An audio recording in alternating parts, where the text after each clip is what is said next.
Hello everyone, in this video we will see about the chronology of permanent dentition. If you didn't watch our previous video about the chronology of primary dentition, please make sure you watch that video. I will give the icon. Let's start with it. I forgot to mention few things in the past video. Let's continue with it. First, the chronology, the meaning, the signs of arranging in their order of occurrence in time, is that the tooth eruption sequence is being arranged in occurrence of their time. So it is the chronology of primary or permanent dentition. The next thing is the word diffodont. I mentioned in the video, but here we take a quick look at it. When there is two set of dentition is present, termed as a diffodont. Like in humans, cats, dogs, all this have two sets of dentition. Next one is the polyphodont. Poly means the multiple. There will be a two set of dentition. The one thing is the teeth get replaced if it is damaged or worn out or in a cycle of time. For example, if you take the elephant, new molars form behind the old molars and push the old tooth out. This is the old molar and the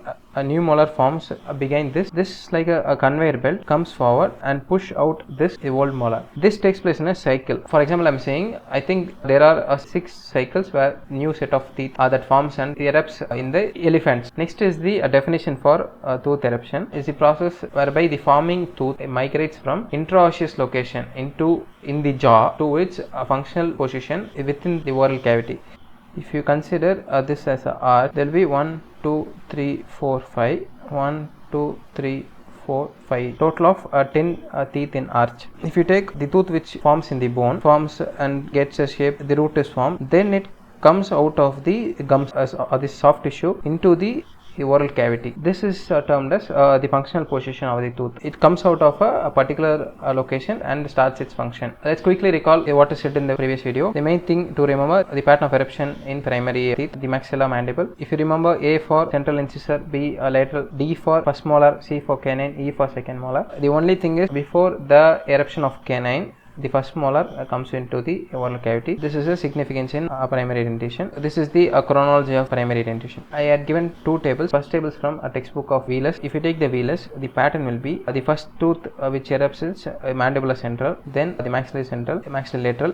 Like this the pattern goes. But if you take the table 2 and the values, it will be like the mandibular central, the maxillary central, the mandibular lateral, the maxillary lateral, as it goes on like this the pattern. I would suggest to stick with the book of Wheelers. If you want to simply remember, the second table will be so easy. If you remember any one of the arches, this or this, okay, if you take the mandible, the 6 months, if you add 2 months, it comes to the 8 months. Then if you take 7 months plus 2, 9 months, 12 plus 2, 14, 16 plus 2, 18. Only in second molar there is a difference of 4 months. So 20 plus 4 24. I suggest you to watch previous video if you didn't watch completely. Then there comes a question. Why to remember these values? This tooth eruption sequence is very important for your clinical aspect as well as PG entrance exams. They might be sure a question of the tooth eruption sequence. They will ask the pattern of eruption. Then for the purpose of interpretation, OPG and X-rays. Okay, it's very important. If you see there might be a question regarding a child patient OPG. You have to predict the age of the child. This is commonly asked in the questions. Then for your clinical knowledge also, to decide the treatment plans and other things, you need to know the normal sequence of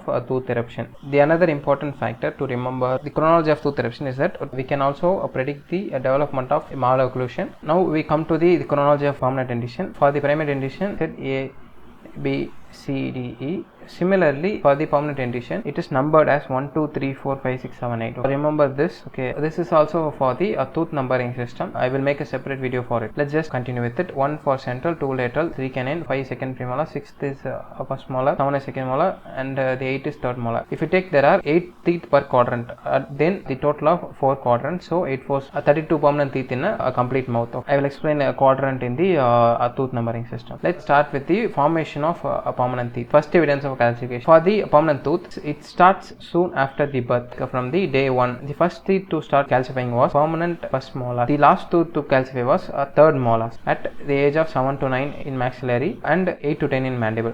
From this you can say the first permanent tooth to erupt was first molar. As simple as that. If it is the first tooth to calcify, so it is the first tooth to erupt. Similarly, the last tooth to calcify was third molar. So obviously it is the last tooth to erupt was third molar. The important period is known as a mixed dentition dentition period or a transition period from the year of 6 to 12 years. You remember the years can be asked in the MCQs. This table I should have said in the previous video itself. Good to know before going into the permanent dentition. If you see the tooth names is given, the shedding age given in years. Shedding age is that when the primary tooth falls out of the mouth. Of how many years the teeth served in the oral cavity from the eruption till shedding. So is given in years. For example, I will say this: the maxillary central incisor will shed at the age of 6 to 7. If you remember the tooth eruption of the maxillary central, it will come at the age of 8 to 10 months. If you consider this tooth erupts at the age of 1 year itself, 6 minus 1 is equal to 5 years. Okay, they serve in the oral cavity. Next, you take the maxillary incisor. This also serves for a period of 6 years.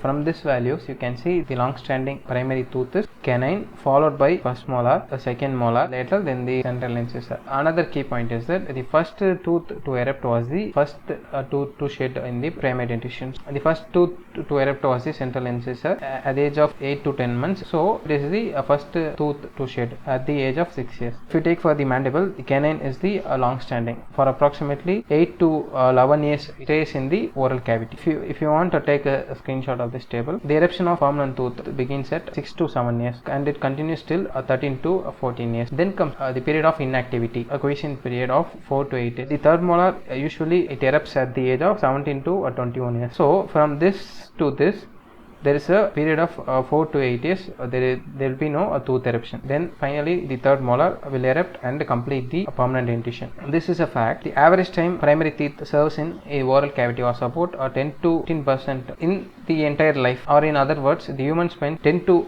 15% of life masticating with primary teeth. So this says the importance of primary teeth and the proper maintenance of it. It's about 11 to 12 years starting life you spend with primary dentition. This is the actual table of chronology. Similarly, the tooth is given. This is the tooth numbering system. The first evidence of calcification, the crown completion, tooth eruption, root completion. There is two things to remember mainly. One, the eruption. One is the root completion.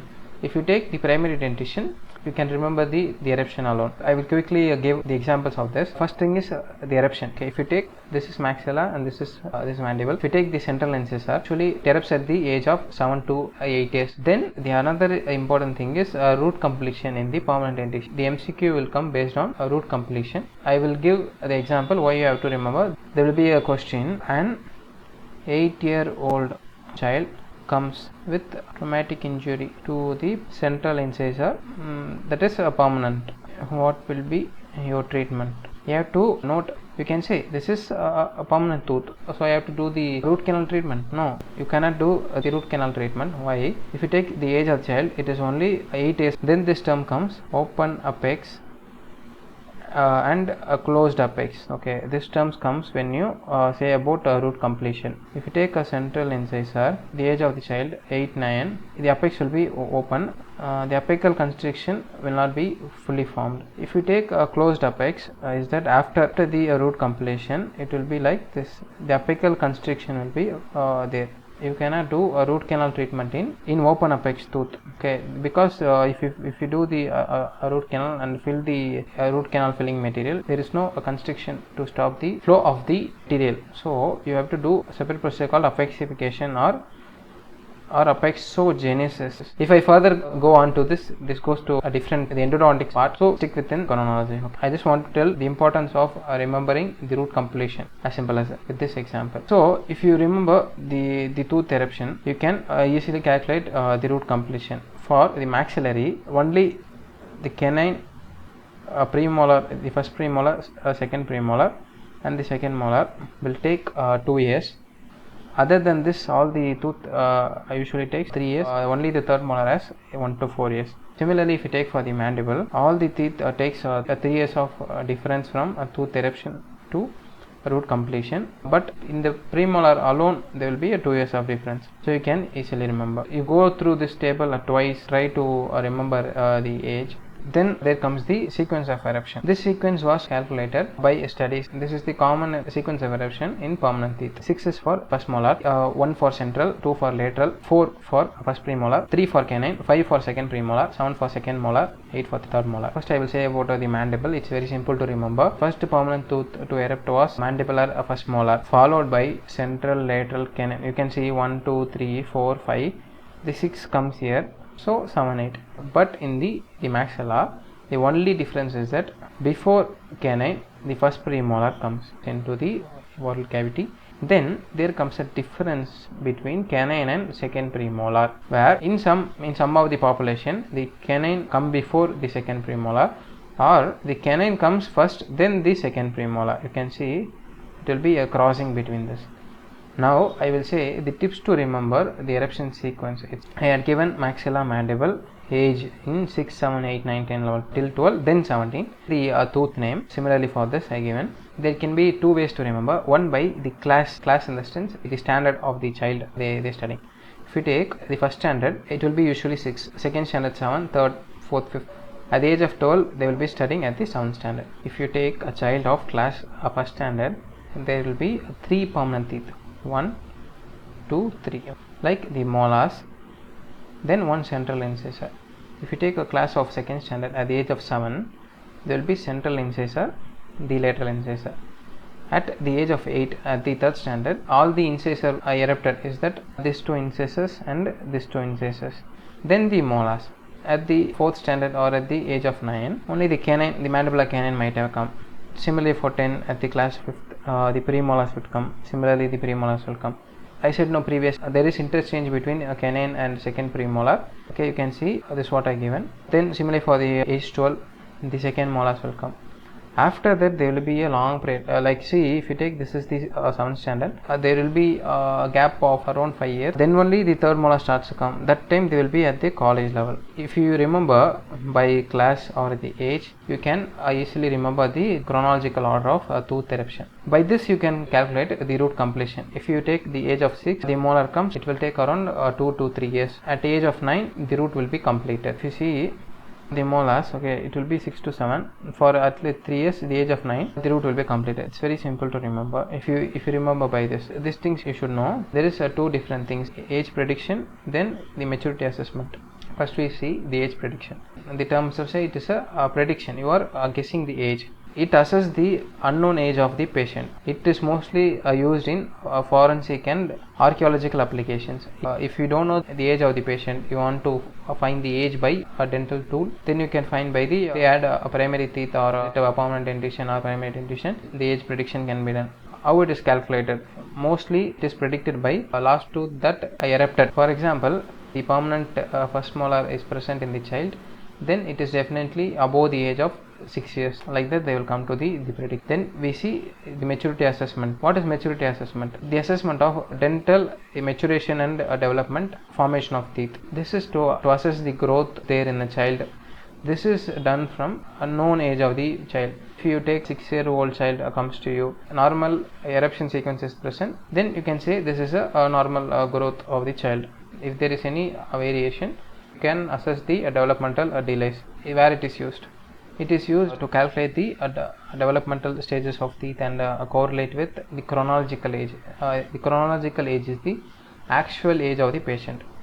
Why it's important? To assess growth for treatment purposes. For example, I said the root completion of the open apex, a closed apex. It can be also the example for a treatment purpose. Variation of about 12 to 24 months is considered normal for a permanent dentition. For example, if you take 6 years, there should be central incisor and first molar. The child age is 7 till the tooth is not erupted. It can be considered normal. For primary dentition also, I said in the previous video. I said about the maturity assessment, dental maturity. There is many studies conducted by different authors like Carmen M. Nolla, Morris, Demirigian, Nystrom, Walensky, and Ailey and Goldstein. They conducted many studies the permanent dentition to assess the actual growth, the age of. This is the original article published in the Journal of Dentistry for Children in the year 1960. The title is The Development of Permanent Teeth. This study is done by assessing a different child, their permanent tooth stages with a radiograph. If you see this article, you can find about this original research you can find. This is the table he actually found after this study. If you take, there are 10 stages: 0, 1, 2, 3, 4, 5, 6, 7, 8, 9, 10. First thing, this is the meaning of the crypt. Crypt means simply it's a vault, you know, this shape you see. Okay. This is the crypt, the absence of crypt. When you take a radiograph, there is no like any crypt or the formation. it is the stage 0. Then the presence of crypt, you can see there will be a crypt like formation. Then comes the initial calcification, stage 2. Then comes the 1/3, then the 2/3, then the crown almost completed, then the crown completed till the stage 6 is for crown. Then comes the root. This is crown, this is root. Stage 7 is like 1/3 of root, 8 is a 2/3 of root. Root almost complete but open apex, you see. Then the apical end of a root completed is the closed apex. For example, if you take a stage 4 for any central incisor, there will be a mean age for this. It was calculated by this study. Okay. If you want to see the values, it will be given in Nolla stages of calcification. If found for permanent teeth, how you can remember the table? It's easy. First is absence, then is present, the initial. A 1/3, the 2/3, almost completed, then the crown completed. Similarly, a 1/3, 2/3, next is the open apex, then the closed apex. Classify the developing permanent tooth according to its radiographic status. To assess the average development of individual teeth with age, variation displayed by a dental age can be used to assess a dental age. If you want to read this, take a screenshot. All the important points are given. This is self-explanatory. I will give one example. First, if you take, there can be question, when is the root completion of a primary dentition will be completed, they can ask, and they will be giving options at 5 to 6 years or 7 to 8 years. You have to choose the correct answer. The correct answer is 3 to 4 years. Why? At around 3 to 4 years, all the primary teeth root will be completed, and at the age of 4 to 5, it will start to resorb. The root will start resorbing at the age of 4 to 5 years in the primary dentition. If you take this, this is also I said in the video, complete formation of a primary tooth takes about 2 to 3 years. Yeah, I said in the video. If you take the primary first molar, the tooth will erupt at the age of 12 months. If you add plus 2 years, it will come to 3 years. Okay, 3 years is the age where the complete formation of primary tooth occurs. By this, you can easily find complete formation. Like I will give another example. The first evidence of calcification begins at primary tooth. This is given in the table itself. The first evidence of calcification, it begins at 13 to 16 weeks of intrauterine life, is that fetal life. Average value is 14 weeks. You can take a screenshot and go through once. So let's solve few MCQs with that. The first question, deciduous first molar erupts before, they are asking. To answer this question, you have to know the sequence of eruption A, B, D, C, E. This is the first molar. They are asking before, it erupts before the canine. This is the first molar. So the option is central lateral, the primary canine. Before the primary canine, the first molar erupts in the oral cavity. Next question, formation of primary teeth starts at 6 to 8 weeks, 12 to 14 weeks, 16 to 18 weeks, 9 to 10 weeks. Similarly, formation of permanent teeth starts at. Clearly see this question. It is asking for formation of primary teeth. It is not first evidence of calcification. See the table. It will start from the first evidence of calcification only. Like for primary, it is 13 to 14 weeks. For permanent teeth, at birth. This is the starting values they would have given, the first evidence of calcification. They asking the formation. Okay, I didn't said in the video. You try to find the answer, formation of primary teeth, then formation of permanent. I will post the answer later. Okay, this is the bonus question. This is so easy. Which of the following is not a successor tooth? Permanent lateral, permanent first molar, permanent first premolar, permanent central incisor. Easy. It is permanent premolar. The answer for this question is simple but tricky. Which of the following is not a successor tooth? What is a successor means? There should have been a primary teeth, then the primary teeth shed. At that place, the successor tooth should have erupted. That is successor tooth. From the options, you can say permanent lateral incisor have a primary lateral incisor. The permanent first premolar. It is also comes after a primary teeth. Is that a primary first molar? At the place of primary first molar, permanent first premolar comes. Next, permanent central incisor. Yeah, there is a primary central incisor. At this place, the permanent central incisor comes. See the question carefully. Not a successor tooth. The answer for this question is permanent first molar, because there is no primary teeth at the place where the first molar. If you see, this is the primary, this is the permanent. There is only 5 tooth. Okay. Central, lateral, canine, first molar, second molar. The first permanent molar comes behind the second molar. So there is no primary tooth in this area. It directly comes in the oral cavity. So this is not the successor teeth. They are asking for the word successor. You can easily answer this question. Okay guys, the tooth type which is not present is the only premolar. End this video here. The next video I try to make is tooth numbering system. It is also very important topics. There may be one or two questions from that topic. If you find this video interesting, please make sure to like, share and subscribe. Making this video from starting takes a lot of time. If you find this video interesting, please make sure to like, subscribe and share with your friends. Thanks for watching. Bye bye.